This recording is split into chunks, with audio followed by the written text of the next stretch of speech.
Hi guys, we are still going. मैले चाहिँ यहाँ टिका लगाइसकेँ guys.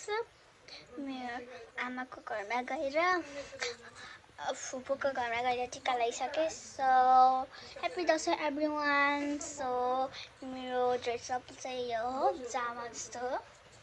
So this is my shirt, चुरा अनि nails, pink color nails, guys.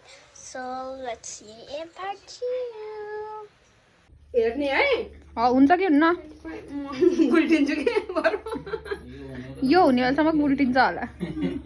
बियो छैन यो त यति सानी छ। बरु खुसीले भने समय भेट पाउँछ हेर्नलाई यसको त आशीर्वाद धेरै बढी भनेर बेसरी भागेमा रहेछ तेरो बाबा है। छोटो समयमा गाडा आयो, अब तिमीले जाने अनि फेरि आउने, फेरि ठुल्ठुलो जाने है। हस् भन न, हस् ठुलो बाबा भन है। नमस्ते गर बाबालाई। नमस्ते ल।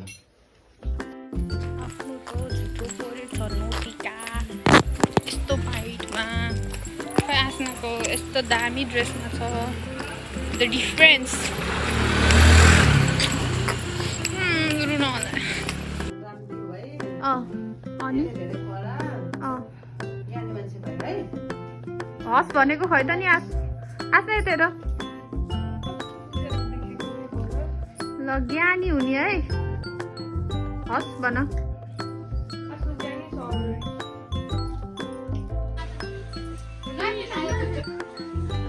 त्यही हो हुने नि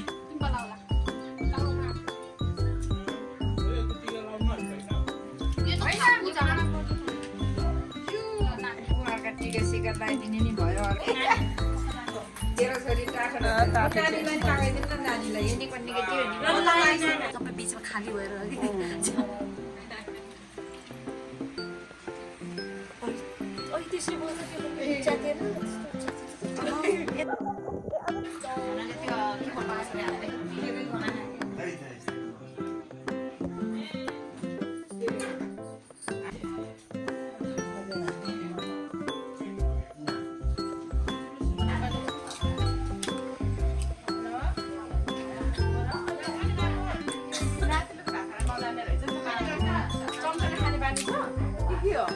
खुलाइदिन्छ होला नि।